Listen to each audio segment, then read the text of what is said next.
నా పేరు టిజేజి శ్రీనివాసరావు. నేను సుప్రీంకోర్టు నుంచి హైకోర్టుల దగ్గర నేను న్యాయవాదిగా ప్రాక్టీస్ చేస్తూ ఉన్నాను. ఈ వీడియోలో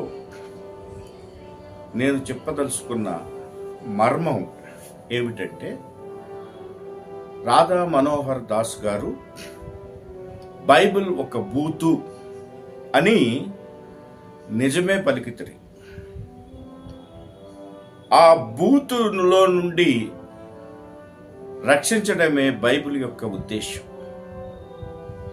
అనే అంశం మీద ఒక సుదీర్ఘమైన మర్మాన్ని క్రైస్తవులు కూడా ఇంకా పసికట్టని మర్మాన్ని, వాస్తవాన్ని ఈరోజు ప్రజల ముందు ఉంచాలని ఈ వీడియో చేస్తున్నాం.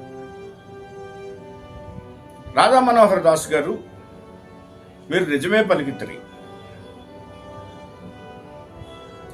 కానీ ఏమిటా బూతు? ఆ బూతులో ఉన్న మర్మం ఏమిటి?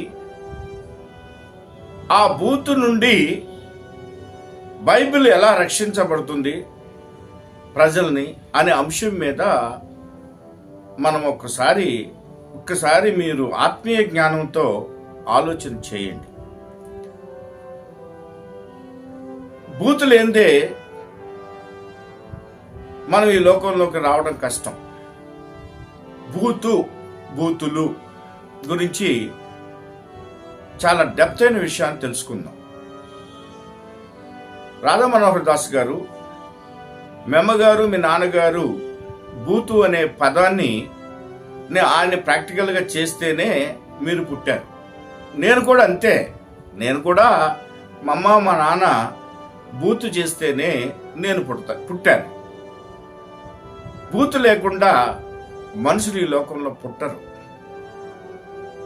ఇది వాస్తవ పరిస్థితి. ఏ ప్రపంచంలో, ఏ దేశంలో అయినా బూతు అనేది ద్వారానే మనమంతా ఈ లోకంలోకి వచ్చాం. బూతు లేకుండా ఈ లోకంలోకి వచ్చిన మనిషి కానివ్వండి, శరీరధారి అయిన వ్యక్తి కానివ్వండి, ఒకే ఒక్కడు, ఆయనే దేవుడు. బూతు అనే పదానికి అర్థం లేకుండా, బూతు అనే ప్రక్రియ జరక్కోకుండా ఈ లోకంలోకి వచ్చిన ఆయన ఎట్లా వచ్చాడు, ఏమి జరిగింది అనేది బైబిల్ చాలా క్లియర్గా చెప్తుంది. ఏమిటంటే, అలనాడు మరియా అనే ఒక స్త్రీ దగ్గరికి దేవదూత వచ్చి, మరియా, నువ్వు గర్భము ధరిస్తావు, ఆయన లోకరక్షకుడు అవుతాడు అని దూత ద్వారా తెలియపరచబడింది. మీరు, నేను తల్లిదండ్రుల బూతు వల్లనే మనం పుడతామని చెప్పాను. మరియ గర్భం దాల్చింది బూతు ద్వారా కాదు, పవిత్రత ద్వారా, పరిశుద్ధాత్మ ద్వారా ఇది సంక్రమించునని చెప్పేసి దేవదూత చెప్తాది. దాన్నే క్రైస్తవ లోకం అంతా నమ్ముతుంది. అప్పుడు మరి ఒక మాట అంటుంది ఆ దేవదూతతో, అమ్మా, నేను పురుషుని ఎరగని దాననే, ఇది ఎలా సాధ్యము? అంటే పురుషుని యొక్క సంయోగం జరగలేదు. ఇవాళ స్త్రీ పురుషుల యొక్క సంయోగం జరుగుతూనే యావజ్జీవులు పుడుతున్నారు.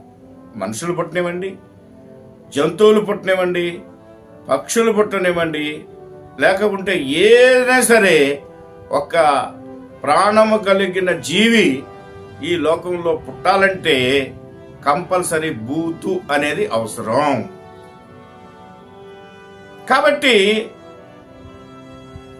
రాధా మనోహర్ దాస్ గారు, మీరు, నేను ఇద్దరం కూడా తల్లిదండ్రులు బూతు చేయకోకుండా మనం పుట్టుంటే మీరు నేను ఇద్దరం కూడా దేవుళ్ళు అయ్యాడు.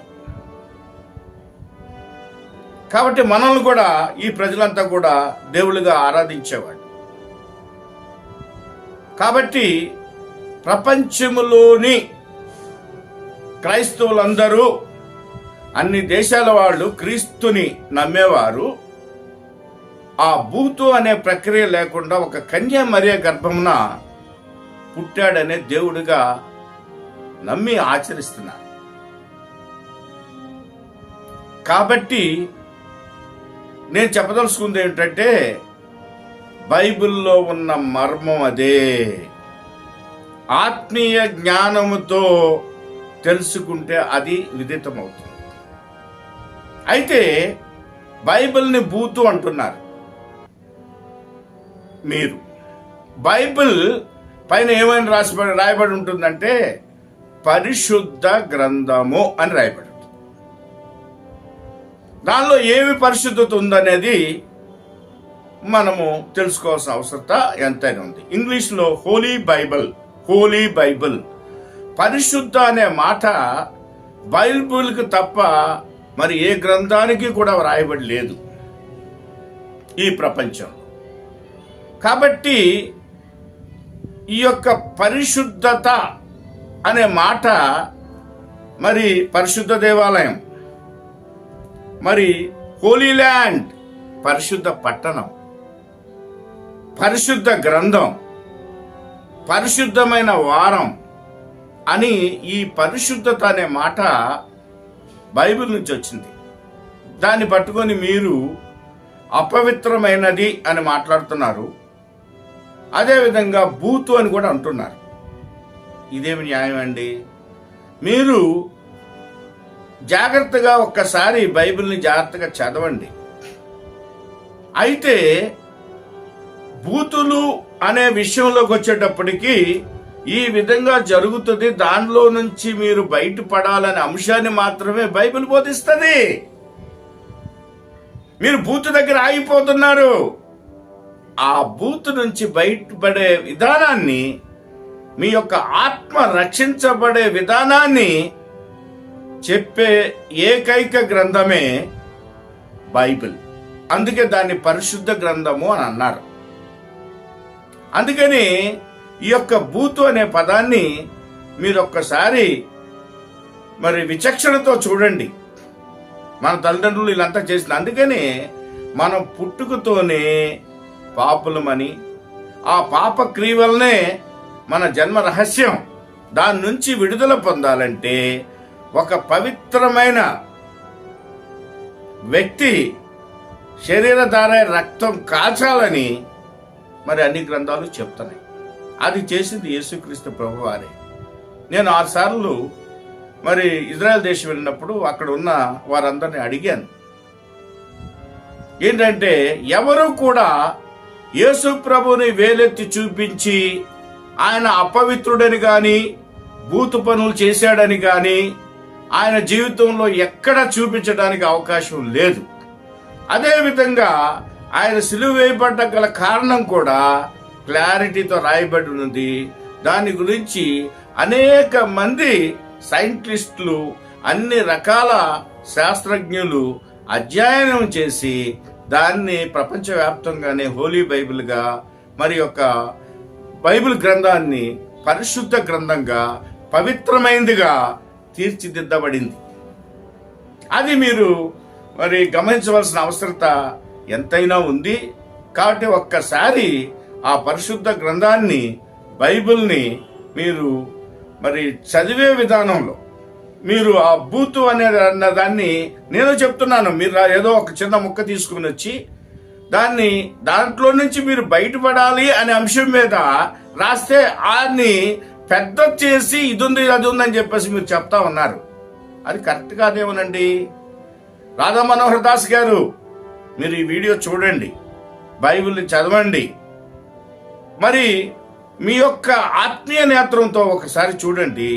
ఈ యొక్క మరి శారీరక నేత్రం వద్దు, శారీరక నేత్రం అయిపోయిన తర్వాత ఆత్మీయ నేత్రం. ఎందుకంటే ఈ లోకంలో మనం అందరూ చనిపోవలసిన వాళ్ళమే. చనిపోవడం అంటే ఆ రోజుతో మన కళ్ళు మూతలు పడిపోతాయి, శరీరం పనిచేయదు, అవయవాలు పనిచేయవు. ఈ యొక్క శారీరక నేత్రాలు శాశ్వతంగా మూసుకుపోయినప్పటికీ ఆత్మీయ నేత్రాలు తెరవబడతాయి. నేను యేసు ప్రభుని చూస్తాం. మీరు కూడా చూస్తారండి. రాధా మనోహర్ దాస్ గారు యేసు ప్రభుని మీరు చూస్తారు. అక్కడికి వెళ్ళి చూసే ముందే మీరు ఇక్కడ మనోరాత్రాలతో కూడా చూడాలని మా ఆశ. ఒక ప్రయత్నం చేయండి. దేవుని చిత్తం అయితే దేవుడు మీకు కనిపిస్తాడు. ఆయన ఎలా ఉంటాడో ఏమిటో మాకు చెప్పండి. మేము కూడా మీ యొక్క అడుగుజాడల్లో నడుస్తామని చెప్పేసి మనవి చేస్తాం.